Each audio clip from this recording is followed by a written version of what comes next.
This is Nithin Ramachandra from the NR Hour Sports Show. Happy Sunday. I hope everyone is having a great weekend. This is episode 1033. We are live on iHeartRadio, Spreaker, Spotify, on all the podcast platforms. So please tune in. And fans, please tune in. You guys know that we have the Spreaker app where you can ask questions. We are joined by a really special guest. His name is Colin Holba. He's a former NFL Louisville long snapper, which he has an amazing story, a great story we'll get to. And like I said, fans, please tune in, ask questions today to Colin. Fan interaction on the show is always good. So, Colin, we finally made this happen. And first of all, how are you and your family doing today? And thank you again for joining us on the show. Yeah, we're good. Thanks for having me. Sorry it took a while. We got a pool, so we've just been enjoying hanging out in the pool, and it's been real hot in Kentucky. But yeah, I appreciate you having me on and allowing me to step on your platform with you. Yeah, no problem. And here, same here in Jersey. It's been a heat wave here. It's like 100 degrees here, and swimming in my pool. Obviously, yesterday party and swimming. And so it's amazing. It's during the summertime is all about relaxing. So oh yeah, yes, yeah. So tell our fans, how did you get interested in playing football, and who would you say your who did you look up to while growing up? Okay, that's kind of a loaded question. So I'll start with, I got into playing football. I've always loved sports, and then football and baseball were the two sports that I gravitated towards a lot. My mom made me wait to play. She was worried that I was going to get hurt and stuff like that. So I think there was always this little this sense that like it wasn't just there. I had to go earn it. I had to go be old enough for it. Like there was this little sense that football wasn't always available just because I had to wait and stuff like that. So I played football and baseball pretty much my whole life. Broke my arm in 7th grade, so didn't actually get to play that season. And then actually stopped playing football after my junior year of high school to focus on baseball, because at the time I thought that I would have had a better chance of playing college baseball versus football. And at that time in high school, I really didn't care which one. I just wanted to keep playing a sport. But we can get into a little bit more of that. I would say, who do I look up to? I don't know. I really liked Peyton Manning growing up. I was a quarterback growing up, and I wasn't like super fast. I wasn't super athletic. But I thought I was relatively smart, and I always took my time to prepare. And so that was what Peyton was known for, was being extremely prepared, extremely knowledgeable. So I just tried to model myself after that, and try not to be surprised in situations and games and practices and interactions. And so he was obviously big in Indy, and Louisville's not too far from Indy either. I got to play a couple games there growing up in Little League. So there was just always this draw to being like Peyton and just preparing and being ready to go. Wow. Yeah. So speaking of football and baseball, did you ever think of playing both sports at the same time, like Bo Jackson? I'm not very athletic. That's why I compared myself to Peyton Manning. I would have loved to. It would have been awesome. I was a pitcher at the end of my career, but I wasn't, I've told people this. I was blessed a lot by God in college to grow 3 inches and put on 75 pounds. Because, in high school, no one recruited me. I wasn't a prospect in either sport by any means. I was just a guy that worked really hard, that tried to prepare and tried to find my little niche the best way I could. And then by the time I got to U of L, my freshman year as a baseball manager, I decided to try out for the football team, and I grew 3 inches, which I had no control over that, and then went from 175 to 225 in that freshman year. So a lot of it was just finding one little role that I could exploit and do the best I could at. And I have a really good right arm. Outside of that, probably not good enough to play either sport. Wow. These are like the type of stories we love on the show. I mean, we love stories where players work harder, but they still get to their goal. And man, your stories are already really inspiring.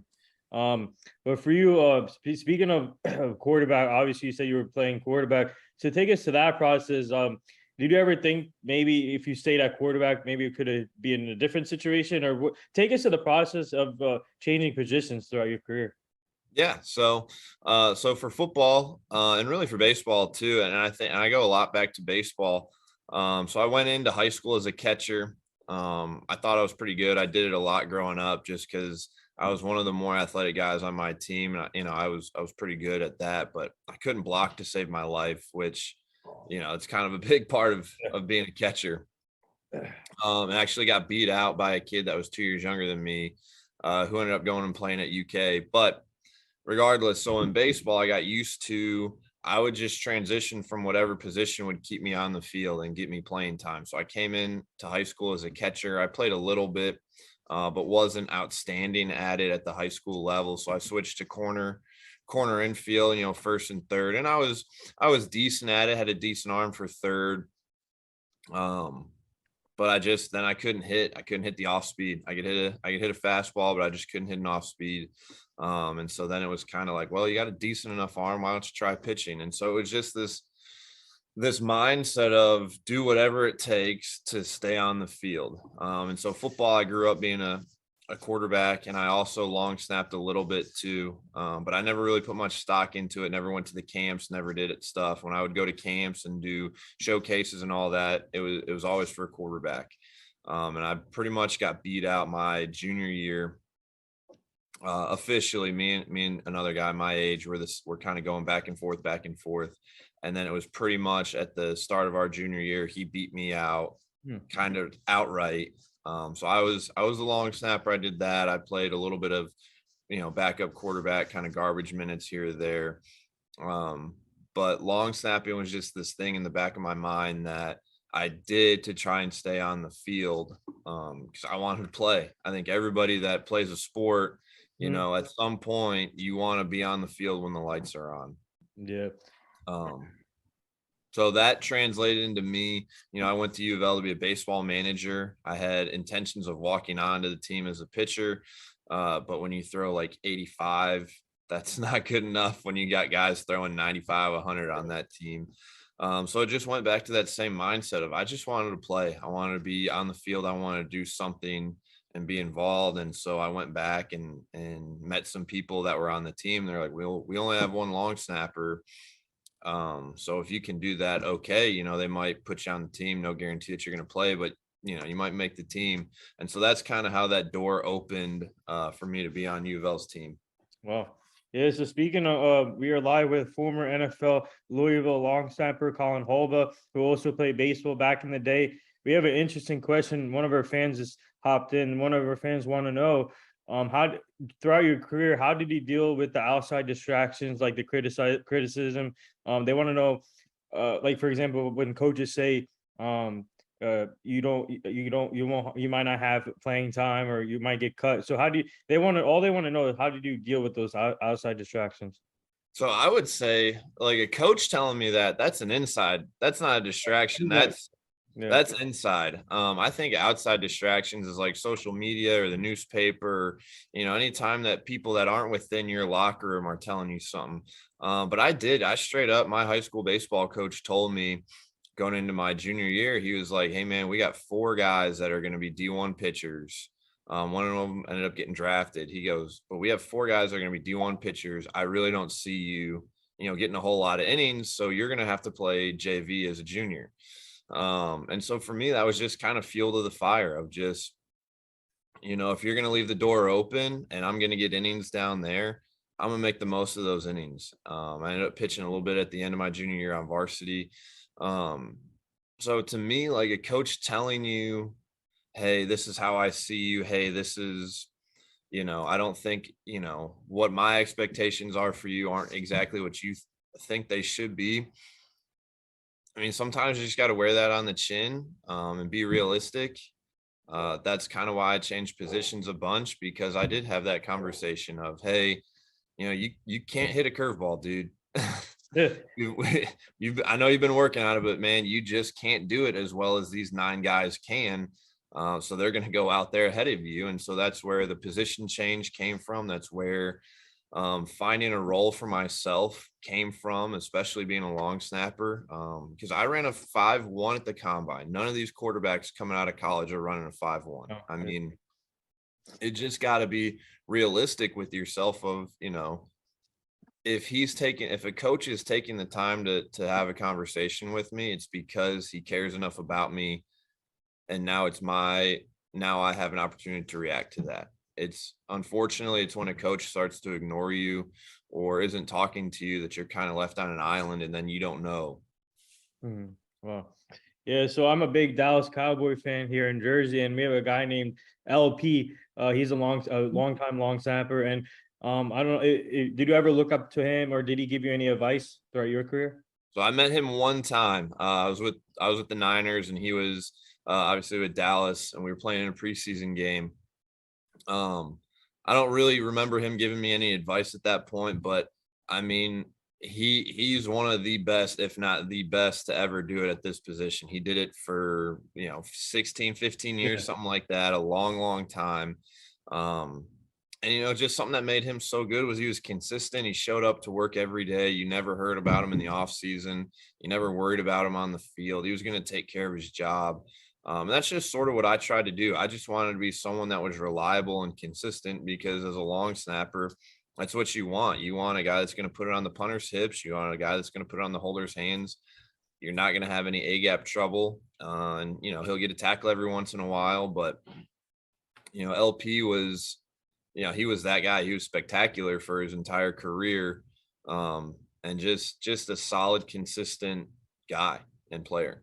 Well, yeah. So for you, just to piggy off from that, tell our fans if obviously there's the long snapper position does not get enough attention. It's always the quarterback or running back, wide receiver, tight end. So how to tell our fans how important is it for the long snapper position because it can change the game too. Yeah, no, it I use this analogy to people and it's not my favorite analogy, but it comes across a lot. We're kind of like the toilet of the football team. Mhm. If you go to the bathroom and the toilet flushes, you never notice it. But as soon as you got water flooding and stuff like that, it goes really bad and it gets really, really cruddy really fast. But I would say in the last 15 to 20 years, and Coach Bill Belichick's, there's a video on YouTube of him going in on it. But the importance of special teams and points and these 1, 2, and 3 point margins have become so tight and so important that you just need a guy that's going to throw a ball in the exact same spot with laces out, with the same timing and the same rhythm every time, who's going to take time to not get beat in the A gap so that you can get some of these other guys out to make tackles, or like Luke Rhodes in Indy, where he's kind of becoming a hybrid guy. It's becoming a position where football is so skilled now that you can't put somebody who's not world class at any position on the football field or they're going to get exposed. Yeah. Every other position, somebody is a world class player at that position on a football field, whether it's the kicker, the punter, the quarterback, the guard, the backup guard, whatever their role is. It's a world class guy that specializes highly in that position. And football has just gotten so good that carries over into all 53 spots. Hmm. Yeah. So we have another fan question here. So someone wants to know some of your best moments at Louisville. Some of my best moments, probably tied up with Lamar a lot. When we were in Syracuse and he hurdled the guy, and that was kind of when his Heisman moment happened. The Florida State game, I think, was another coming out party for him, was really amazing. We played Clemson. It was Lamar versus Deshaun Watson, 3-5. Yeah. It was a loss, but that was probably my favorite game I ever played in.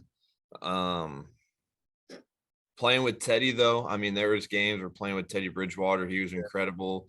Devontae Parker Cool. had a game where he had like 300 receiving yards, and we beat Kentucky.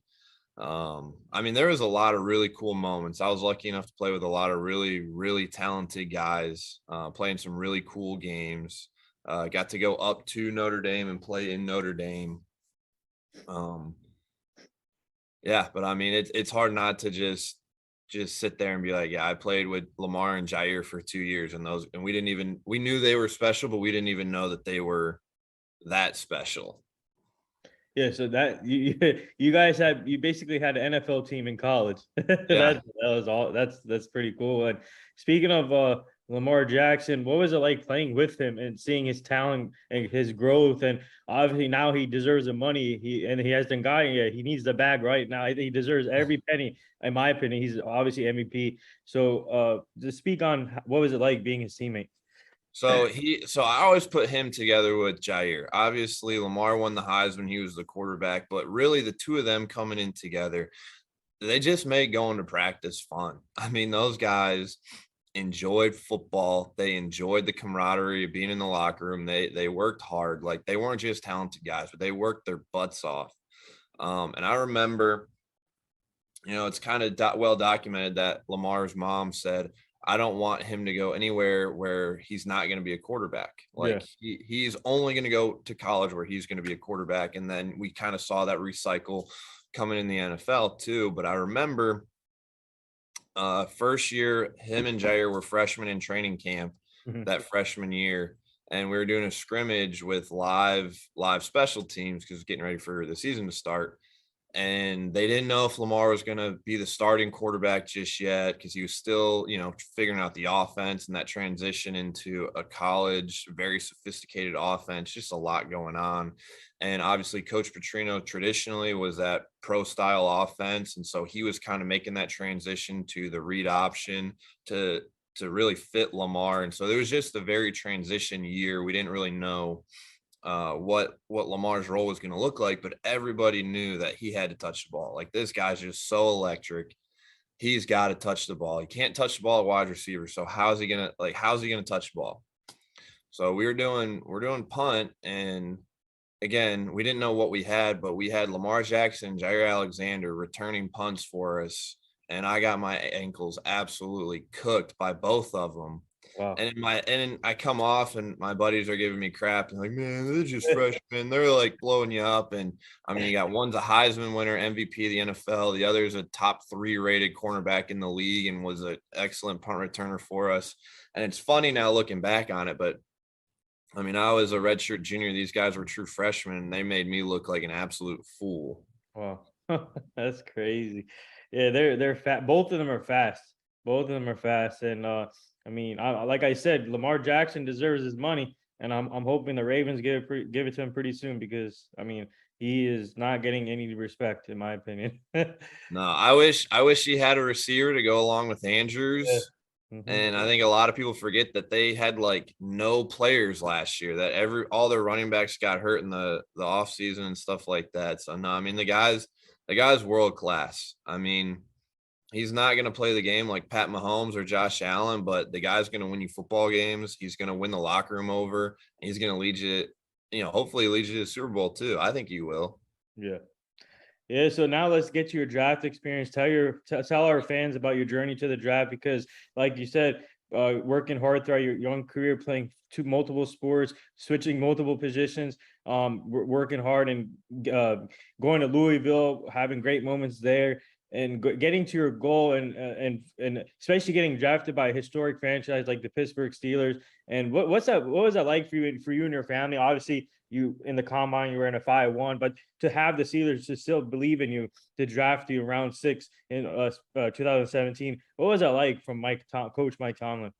That was incredible. I actually grew up a Steelers fan, Oh, so wow. that was, just kind of the cherry on top. I knew that the Steelers and the Packers were interested. I had met with the now former GM Kevin Colbert pretty much at every major event, my pro day, combine, Senior Bowl, every event that me and him would have been together. I met with him, talked with him. I knew that there was interest with the Steelers. My agent had a pretty good connection with them. So that was just kind of in the back of my mind. And I remember going into the season, my goal was, I was like, I just want to get invited to minicamp. I just want to get invited to minicamp because the guy that played before me was a 4-year starter, got invited to a couple mini camps, never ended up signing a contract or anything, but that was kind of what he did. He was good enough to go to mini camps. And so my goal as a 2-year starter was, if I just want to get on the stage, I just want to get to mini camp, and then we'll see what happens from there. And I remember about October, probably right around the time we played Clemson, I started getting some contact from agents and different people starting to reach out. And I thought this was just normal for all the guys coming out of college, all the seniors. And I started asking guys that, I knew that James Quick was a big name. I knew that Keith Kelsey and Keith Tobridge were bigger names and they were getting attention. So I asked guys that I kind of viewed myself on the same level as, and they're like, no, dude, like no one's reaching out to me. Like I haven't gotten anything. So I started, finding out that I was a lot higher ranked than I thought I was. And it turned out that it was going to be either me or Cole Mazza and Scott Daly at Notre Dame, and just being thrown into the conversation with those guys. So it really was like, I got invited to the PA Bowl first, and that was a shock. And, they were very cool. I had to turn them down once I got invited to the Senior Bowl. And then it was kind of like, whoever performs better at the Senior Bowl will get the combine invite. And then I got the combine invite, and it was just a very cool experience to go from, not really just wanting to enjoy the season with my boys my senior year to kind of all this progressing in order and not really worrying about it during the season, but kind of getting to experience it as it unfolded. But yeah, draft day was crazy. I remember some of my buddies came over. I didn't want to watch the TV. I knew obviously nothing was going to happen early. So I didn't mind then, but kind of once that 6th round started, I didn't want the TV on. I got kind of nervous. And then I got a call from an unknown number, and it was a spam call. And I was really upset. I was like, man, like, what are people doing right now? And then a little bit later, I got a call, and it was Coach Tomlin. And I kind of went outside, I went away to a quieter spot, but I made sure that everybody in the room could hear me say, yeah, how's it going, Coach Tomlin? And then kind of walked out, and they all kind of silently freaked out. And then a couple minutes later, it rolled onto the TV screen. But it's wild. I mean, it's one of those moments that, you have no control over. Even, as much as you think you do, or you try to, you do your best, and, playing and those interviews and all the workouts and stuff. But it's one of those moments where, I'll remember every second of it. And to be drafted by the team you grew up rooting for was just really, really special. Yeah, that's amazing. We have another fan question. One of our fans is a big Louisville fan, so Okay. they want to know, how did you meet your wife there? You met your wife there, Lauren, and Yeah. she was a former Ladybird. So one of our fans want to know, how did that happen? Okay. So actually it was at a bar. Met her at a bar, but we had some mutual friends. We just really didn't run in the same circles for most of college. She had a boyfriend earlier in college and kind of didn't really run with the circles that I was in. And then we just one night randomly, she was hanging out with some people that I knew. I went up and talked to her, and it was going into our senior year. And so neither one of us were really looking for anything, because she was going to go to med school, and I was, I didn't know what was going to happen with football. So we really weren't really looking for a relationship. We just hit it off, and it's been awesome. So August of 2016 was when we met. So almost 6 years now, and it's been awesome. Wow, congrats on that. I appreciate it. Thank you. Yeah, no problem. So now obviously once you got drafted, but can you tell our fans, how tough was it for you throughout your career with you and your family? Kept moving from team to team, basically the same year, in the same year when you got drafted, but you went to the Jaguars. But can you explain all the movement that happened to you and your family, and then how tough is that for you? So I was the only one that ever actually moved. So my wife stayed here. My parents are from here. Her parents are from a town just outside of Louisville. And so she had a job here. She was working here, applying for some grad school opportunities in Louisville. And so she stayed in Louisville. In my rookie year, we weren't married, so she stayed doing the wedding planning and stuff like that. But our thing was, I never wanted to put my career ahead of hers. And so we would make it work kind of long distance. And I was never in a place long enough where I felt comfortable enough for her to try and find a job where I was at. I mean, I was in Pittsburgh from May to September, and then I was cut, and then I was back home until November. And then I was in Jacksonville, November, December, January through the playoffs, then came home, then went back. And it was so much back and forth that it never really made sense for her to come out. Probably the hardest year to do that was being out in California and San Francisco. But she had just started a really rigorous 1-year program in school. So that was probably the hardest year of balancing the home and away, because it's 3-hour time difference. It takes a long time to get from Louisville to San Francisco. And she was in school, so she didn't really have any flexibility. So it was tough. Like, I'm not gonna lie, there was definitely some adjusted behavior, because I got used to living on my own, living in a hotel. She got used to living on her own at home and stuff like that. And so kind of the back and forth, it was tough.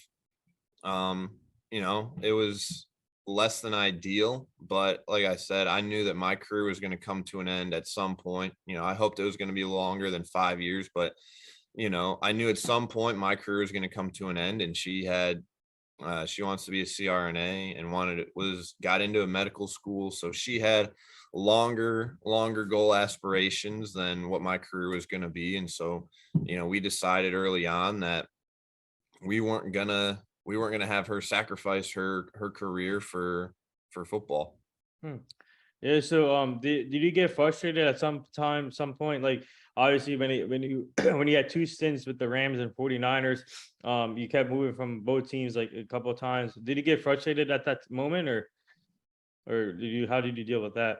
By that point in my career, I mean, yeah, you get frustrated, but you kind of understand the business of it. And early on, your first, second year, you don't understand it because you still think it's like college football, and it's just not. Um, it's 100% a business, and you can ask any guy that played any sort of professional sports for a couple years or more. It's just a part of the business. The situation in 2020 when I was with the Rams, then to the Niners, and back to the Rams, that was I knew that I was going back to the Rams. That was kind of a situation where the Niners needed me for a game because their guy got COVID. The Rams were willing to risk me not getting picked up, and then I was able to go back because it was a situation where they thought they were gonna bring me to training camp the next year. And so that situation was honestly one of the least frustrating situations, because that actually, when it happened, there was a plan for it. Kind of the Giants, we talked about it beforehand, but the Giants situation I thought it was really good. And then they fired Coach Shermer and brought in a coach that, wasn't my biggest fan, and he had a different guy that he wanted.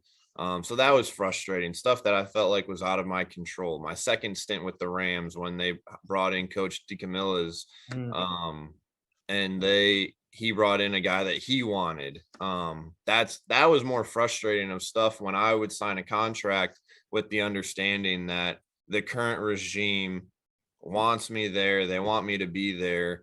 They really think that I can be a piece on this team. And then there's movement after you sign a contract.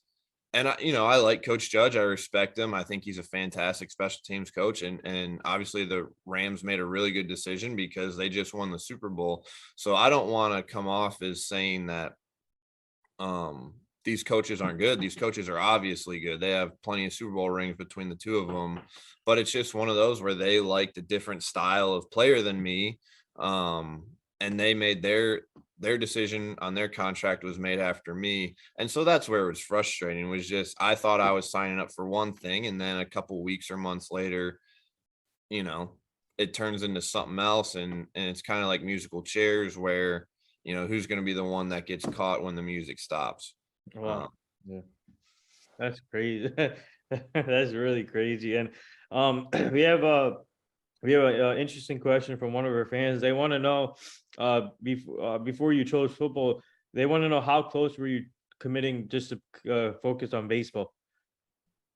I mean, so I quit football after my junior year. So my whole senior year was totally committed to baseball in high school. And I touched on it a little bit earlier. at U of L, U of L's had, a guy like Reed Detmers, who's, just threw a no-hitter this year. Brendan McKay was the Mr. Baseball or Golden Spikes Award winner. They've had the Birdie brothers, both first-round picks, throw 100 miles an hour. U of L's baseball team's just, very rich history, especially the last 10 years or so with pitching. So I went into college wanting to walk onto the team and pitch, but I mean, I didn't hold a candle to any of those guys on the Yeah. staff. So that's where I just redirected my attention to something that I felt like I could really master and be extremely proficient at. Hmm. Yeah, so in 2019, you got drafted in the XFL league. 2020, I meant 20 from the Yeah. Dallas Renegades, and now the Rock is trying to bring back the XFL. So, what's that? What was that experience like for you in 2020? So that was in 19, because Oh, that the draft happened in 19. So that was interesting. I was pretty close to playing in the XFL. So I'd played 2 years, and a lot of the decision making came down to being vested in earning pension. So you need 3 games in a season for 3 separate seasons to get fully vested in the NFL, all their benefits and stuff like that.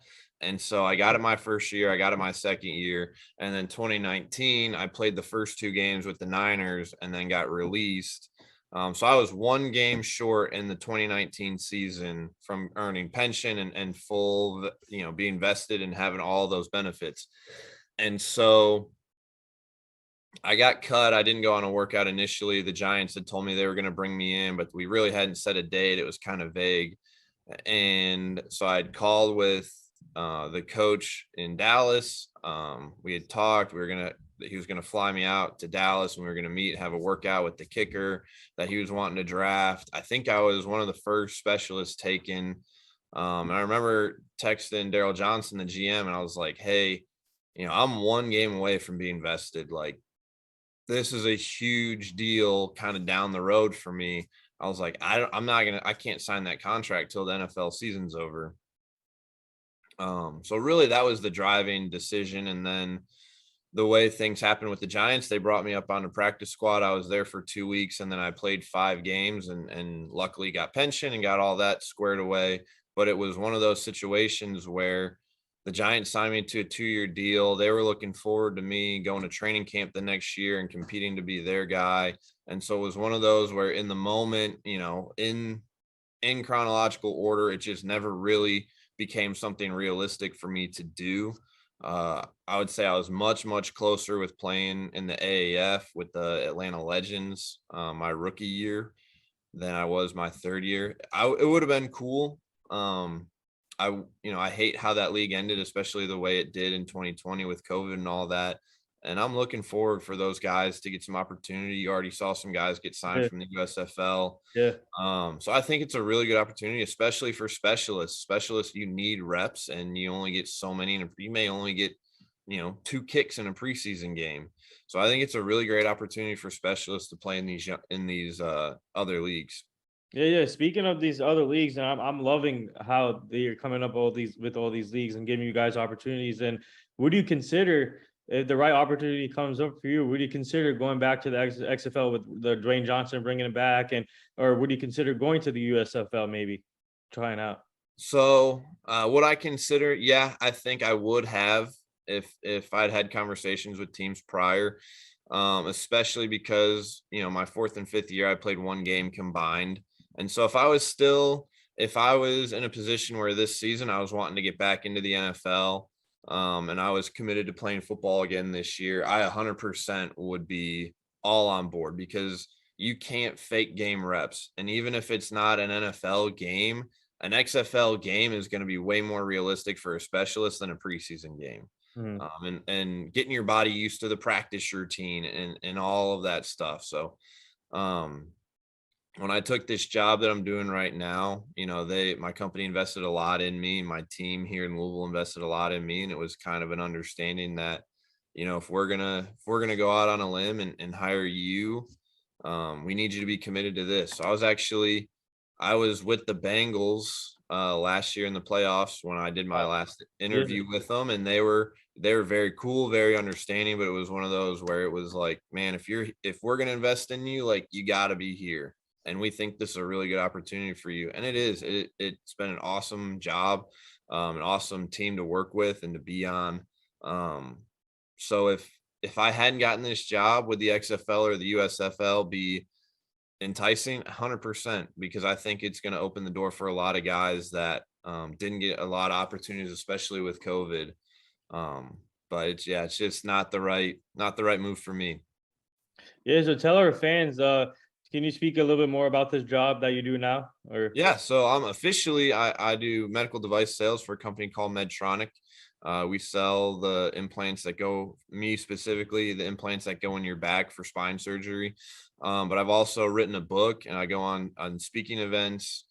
Um, in the process of storyboarding a second book, and just kind of the first one's called Leap. It's just kind of my adventure and identity through football and through life and my faith. Um, but it's officially what's paying the bills is this job at Medtronic. But kind of my passion is speaking, especially to college athletes and younger people going through that really interesting career, life transition time, and that's kind of what my book's about. wow. Yeah, so speaking of the Bengals, one of our fans wants to know what was that playoff run for you like, being with the team and seeing them. I mean, Joe Burrow, man, he brings the swagger and he's a legit quarterback for that league, and he's one of the faces of the NFL. And they have a really talented team for the years to come, and seeing them go all the way to the Super Bowl, but unfortunately fell short to the Rams. But what was that like just to be part of that playoff experience for you, for the So Bengals? that was so I was only with them for 3 weeks. I was with them when they beat the Chiefs to win the division. And then I was with them the last week of the season, and then the Raiders game, and then I got released. We had three D linemen go down, so I was the P squad long snapper. So for numbers and all the other minutia, they released me. But it was cool. That team is really talented, and I think the AFC with the Bills and the Chargers and obviously the Chiefs and now the Bengals and the Ravens, I think the AFC is going to be really challenging conference for the years to come. I hope that the Bengals can get a good O line in front of Burrow, because Mixon's the real deal at running back. Yeah. You have, in my opinion, the best wide receiving group in the league in Cincinnati. Their defense is good too. Yeah, their defense is really good. They're a complete football team. I think Zach Taylor doesn't get enough credit. I think Kyle Shanahan and Sean McVay and all these young coaches, they get a lot of credit, and they should. Obviously, Shanahan, McVay, both been to Super Bowls, multiple Super Bowls in different roles. They're great. I think Zach Taylor is phenomenal. A little side note, it kind of sucked because of being with the Bengals, but being cut beforehand, because I was with the Rams and the Bengals at some point in the season last year, and was at my own house on the couch watching the Super Bowl. Oh my God, that's crazy. You could have been on a Super Bowl team then. Yeah, either one of them. That's crazy. Wow. Wow. Yeah. So speaking of, where can our fans find your book? My book's on Amazon, so if you just look up Leap, LEAP, and then my name, Colin Holba, it'll come up on Amazon. It's also on my website, colinholba.com. That has all the information about me doing speaking events, reaching out to me on social media. I will give a heads up, I'm not super active on social media right now, but I do respond to emails and text messages as best I can. Yeah, so my website, colinholba.com, or Amazon, it's on there. Yeah. So for you, what's it been like for you after your career, and obviously having that job now, but what's it been like for you just to focus on your family, spend more family time now? It's been awesome, and I love football. I love the life experiences that it gave me. I love the opportunities that it gave me. It gave me opportunities and experiences that I'll never have again. And I will truly miss those. But I've told a lot of people this, and I don't know how specific this is to me in kind of the on and off teams, but I know a lot of guys struggle with this because aren't your a lot of guys aren't Tom Brady that are on a team for 20 years. If you follow pro sports relatively closely, you know that, the majority of your roster turns over every 1 or 2 years. You have your 15 or so guys that, are your foundational pieces. But other than that, the roster is pretty fluid. And so for me, I miss the camaraderie of being on a team. I miss being able to settle in, have a relationship with my teammates, with my guys, feel comfortable in the city that I was in. And it was honestly really tough, in this time of year, training camp ramping up and all that. When you're not on a team, you're literally sitting around. You don't want somebody to play well or play poorly or get hurt on Sunday, but that's the only way that you can get a phone call. And when you're investing all of your time and energy of getting back on a team, it's kind of out of your control as far as what the 32 guys under contract are doing. All you can do is be ready for a phone call if it happens.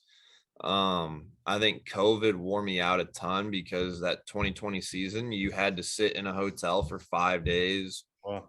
before you were even allowed to work out. So there was a lot of high moments and a lot of low moments. It put a lot of stress on my wife and family back home of just, we have a dog and now we have a son. And Yeah. I had a part-time job back here, and I expected, kind of had to, that if I got a phone call, everybody else around me back home was gonna, stop what they were doing and fill in the gaps that I was leaving. And so many people were so gracious and willing to do that, but it was exhausting, being waiting on the beck and call of a call. I know a lot of these guys that have played football, they know that you could get a call on Monday at 11 a.m., pack your bag, and be on a flight at 6 p.m. to one of 32 cities in the country. And then you're either there for a night, you could be there for a week or two, or you could be there for the rest of the season. So there's just so much unknown and unpredictability that I think over the course doing that year in and year out for 5 years just really, really wore on me, especially with my playing time. My height of playing time was my first and third year. And then my fourth year, I played one game. And then last year I didn't play any games and got picked up at the very, very end by the Bengals. So it was just one of those where I was finding that I could continue to do this. The Packers called me in March this year, wanting to work me out. So I knew that I still had, I knew that I could still do it. And so this was leaving the NFL was kind of doing it on my terms. I knew that, people still knew who I was. They still valued the work that I could do, but I felt like I was finally in control for the first time in 5 years. Wow. Yeah. So, we have another fan question. We'll take one more. Someone wants to know, what are you most looking forward to with this NFL season coming up soon, and college This football? NFL season, I'm really looking forward to. I touched on it. This AFC. I think the Chiefs, obviously, the Chiefs are the Chiefs. They're incredible. I think the Bills are going to have a chip on their shoulder. I think the Bengals, the door is wide open for them to, kind of be the new kings of the NFC or the AFC North. But I think the Ravens are going to be really hungry, and they're going to want to kind of get back to where they were. Lamar's going to have a lot to prove because we talked about it. The guy hasn't gotten paid. He just watched Kyler get paid. He just watched Josh Allen got paid. Obviously, Mahomes got paid last year. Deshaun Watson, who probably won't even play this year, just got paid. So there's a lot of young quarterbacks in his division or in his conference. And then obviously Kyler in the NFC, but there's a lot of young quarterbacks around his age that are getting crazy amounts of money. And Mahomes is really the only one that, Josh Allen's had some good years, but, Lamar won an MVP and has gotten him to the playoffs a handful of times. And so Patrick Mahomes is the only one that really has the upper hand on him. I mean, Deshaun didn't even play last year and has all of his off the field stuff. So, I think if I'm a betting man, I'm a bet on the Ravens to come out guns a blazing.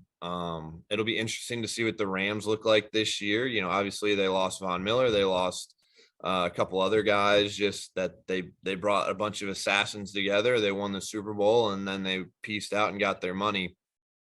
So I think it'll be interesting to see. You know, I think the Rams will be good, but you got the Niners. They're going to be interesting with, you know, is it going to be Jimmy? Is it going to be Trey Lance? You know, what are they going to look like? What's the Seahawks going to look like? You know, that NFC West division was so good. And I think now, you know, you're looking at Arizona with Kyler Murray being paid all this money. They start off super hot every year. Now he's the highest paid, or one of the highest paid quarterbacks in the league. You're going to look at him and say, okay, well, you know, the Super Bowl team has come out of this division a number of times in this last decade. Like, it's kind of our time. Yeah. Obviously Brady, you know, what's he got? You get, you know, they just signed Kyle Rudolph. So what's he going to look like down there? It'd be interesting to see what the Steelers do with Kenny Pickett and Mitch Trubisky. I think there's a lot of really cool storylines. Does Justin Fields make that step with this new offense, or, you know, what do they look like? What does Zach Wilson look like with their new offense? What do the Giants look like? You know, it's kind of time for the Giants to, you know, is Danny Dimes our guy, or, you know, what do we do? Kind of the same thing with Saquon. So, you know, that's going to be interesting to look at. Is the NFC East, you know, with the Cowboys kind of being the darling, but what are the Eagles going to look like? What are the Carson Wentz led Commanders going to look like? So what's the AFC West is going to be a beast with Russell Wilson being in Denver. Obviously you have Mahomes, you have the Raiders who went to the playoffs, and you have the Chargers who could have gone to the playoffs. So I think that division is going to be incredibly competitive and interesting to watch. So there's a lot of different things that, you know, you're going to want to be tuned in on. I think this season is going to be really fun. I think, to go back to the NFC North, what's Aaron Rodgers going to do? I mean, at some point, like, he's got to he's got a Super Bowl. Yeah, he's got a Super Bowl, but, you know, I think Packers fans are so jaded by him. They're huge Brett Favre fans still, and, you know, he keeps them happy because he beats the crap out of the Bears. But, you know, you pay this guy all this money, you bend your knee every time he asks for something. When are you going to get some major ROI from probably the most talented, not saying he's the best, but probably one of the most talented quarterbacks in the last 15 years? And he's got, you know, Ben Roethlisberger and Eli Manning have more Super Bowls than he does. So there's a lot of really good, interesting storylines. There's going to be a lot of really good football this year. It's going to be an exciting year. Yeah, I can see you as a broadcaster one day. Maybe. I love football. Like, I really, really, truly love, like, everything about the game of football. Would you consider being a coach? No. No. And I was a high school coach last year, and I really enjoyed it. I give lessons right now. I give snapping lessons, and I really enjoy that. Being able to be one-on-one and kind of walk through the mental side of the game one-on-one with these guys that I work with, to help them kind of prepare the way that I did. No, the only reason why I wouldn't be a coach, and I've said this before, my absolute dream job, if I could do it and have a guaranteed contract, I'd go be the special teams coordinator for U of L. As long as I had a contract for a while, I'd love to go be the special teams coach for my alma mater. I love my school. I love working with specialists and in college and high school age guys, but there's so much uncertainty with the NFL as far as coaching and college. You know, in college now you got NIL, and you got to recruit a guy. In high school, you got to recruit a guy on your team. You got to recruit boosters to pay people. So the college game, not saying it's wrong. I think it's like, these guys deserve to get paid.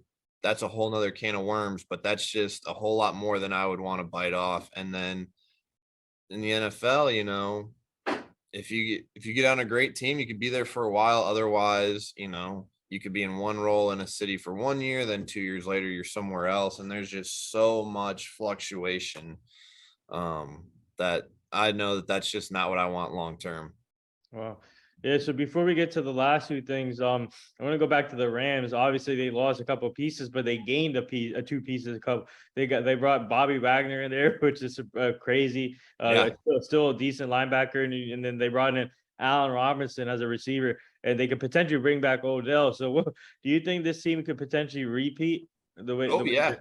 Yeah, I think they can. I think, going into the 2021 season, so going into last year when I was still with the Rams, I was with them up and right after the draft. So I was able to be a part of those first couple OTA weeks. And there was a big emphasis because I was in Lambeau when we lost in Green Bay to Aaron Rodgers, and there was a feeling of like absolutely no way. Like, we are not losing to Rodgers again. We know we're going to see him. We're not losing to Rodgers again. And then there's the feeling of, there's such a rivalry in California between Shanahan and McVay because, the idea is that McVay just runs this like pass heavy. It's very finesse. It's all technique, blah, blah, blah. Whereas Shanahan in San Francisco is like, we're going to beat the living crap out of you. We're going to load up on a bunch of first round D linemen and we're going to get running backs that are just going to bash your brains in. So they just have that natural, like, I don't know how to describe it, but there's just a natural push for each of those teams to never settle. And I think you saw that when the Rams thought we had a really good team the year before and lost to Rodgers and Lambeau. And then they went and got Stafford. They went and obviously got Miller and Odell during the season, and they just went over the edge. You bring a guy like Bobby Wagner is not going to the Rams because he wants to get paid. Bobby Wagner is going to the Rams because he wants to win another Super Bowl. If Odell stays in LA, it's because Odell wants to win another ring. Matt Stafford doesn't leave Detroit to win one ring. Sean McVay doesn't turn down that contract to just be competitive. Aaron Donald doesn't, throw out, I might retire and then go get the deal he did. And Cooper Kupp, you don't make the moves that the Rams have made to just sit on your hands and say, okay, we're going to enjoy this. No, they made moves and have the pieces that they're going to try and do this for a while. I mean, if Allen Robinson stays healthy, oh my God, you had Allen Robinson, now you have Cooper Kupp, you got Tyler Higbee. Man, And if the running back's name's slipping my head, but if he can stay healthy, if Cam Akers can stay healthy, he's a real deal running back. And I think people forget AR, he got kind of forgotten about in Chicago, but he was a real deal wide receiver in Jacksonville, and he was the man at Penn State. Like, that is not somebody that should be taken lightly. And obviously Cooper Kupp does Cooper Kupp things. I mean, that's a very, very balanced offense. And you got a quarterback in Stafford that doesn't pick a favorite. He, obviously the connection with Kupp is very good, but when teams have said we're going to take Kupp away, he goes to Akers, he goes to Higbee, he went to Van Jefferson, he went to Odell. Van Jefferson, yep. Yeah, I forgot about him too. Van Jefferson. Yeah. This team is, I mean, I cannot wait for the season. It's going to be interesting to see what happens. And they're like the Golden State Warriors of the NFL. Yeah. Well, and all that to say, like, obviously the Super Bowl losers don't generally make the playoffs the next year, but this Bengals team is really, really good too. Yeah. Yeah, so the last two things here, our team is part of this foundation. It's called the Hugh Jackson Foundation. He's a former NFL coach. I'm sure you know him, and now he's a coach for Grambling State University. We're trying to help him prevent human trafficking, making sure the community stays safe. And it's so horrible out there what we're seeing with human trafficking. So we're trying to stop that. So we'll send it to you and your family so you can go check it out. Okay, cool. Awesome. Thank you. And the last thing here, what do you like to say? Anything to all the nurses, doctors, and all the essential workers right now? Yeah. I know that it's really hard. My wife is a nurse. Wow. She's an ICU nurse, been doing it all through COVID and stuff like that. And I know from not a firsthand, but a secondhand experience, you guys have been getting crushed, but I just want to say thank you. We still really, really, really appreciate your work. To anybody that's thinking about going into the healthcare field, it's an awesome, fulfilling opportunity. And they need workers. They've had a lot of people leave for a number of different reasons. And the people that we have that are the glue of the hospitals right now, they're getting overworked and underpaid. And so they're just a super appreciated group of people. And I just want to say thank you. Uh, my wife is one, my sister is one, and we have a lot of family in the healthcare field. So I know from a secondhand experience, kind of the grind that you're going through. And I just want to say thank you and we appreciate you. Wow. Is your wife home right now? We would like to give her a big shout out for thank her for her service. And I mean, Yeah, she's upstairs taking care of our little guy. but tell your wife we said thank you for her service, and that's a big thing that what they're doing right now, and obviously risking their own lives, by saving other people's lives. And Mhm. but yeah, to tell her we said thank you. And by the way, and then also, before we close this out, would you like to plug anything to our fans? I would just, we talked about it a little bit, but I got my book right here. It's called Leap. And it's just kind of my walk through identity, my leap of faith that I took. Just, you don't always know where a decision is going to take you. I went to college as a baseball manager and ended up being an NFL draft pick. And then I went from thinking about retirement to being in a really, really great job. So it's just, sit down. It's a book about reflecting, seeing about where you're at in life, where God's leading you. Even if you don't, have a strong faith, I think this is a great book just to reflect and to find gratitude. A lot of it for me was I wasn't very grateful. I thought of myself as a failure. Uh, Hennessy, the snapper up in the Jets, me and him came out of college at the same time. He went undrafted, and I had just gotten cut from the Rams, and was trying to figure out what my next move was when he signed his deal with the Jets. And so I felt like I was a failure. I felt like I wasn't living up, like expectations weren't being met. And it just was a time that I sat down and reflected, and just became very thankful and found my identity is just in loving people. We spend so much time looking at ourselves and what we've accomplished or what we want to accomplish that we lose sight of what's going on around us. And so Leap is about finding your identity and loving and serving the people around you. Well, so fans, please check that book out. Go get that book on Amazon. But there it is. That wraps up episode 1033 with former NFL Louisville long snapper Colin Holba. He also played baseball back in the day, and now he's doing big things off the field. And thank you for joining. I just want to say thank you for joining the show today. Truly an honor. Learned a lot from this great story, and keep up the great work. And thank you to our fans for tuning in and asking good questions to Colin today. And we would love to have you back on the show at some point down the line so you can meet the full team. But thank you again. Keep up the great work, and shout out to your family, and thank you. Yeah, thank you for having me. I'd love to come back on, talk a little baseball, football, Yeah, whatever you want to chop it up about. yeah, thank you. Absolutely. Have a good one. You too.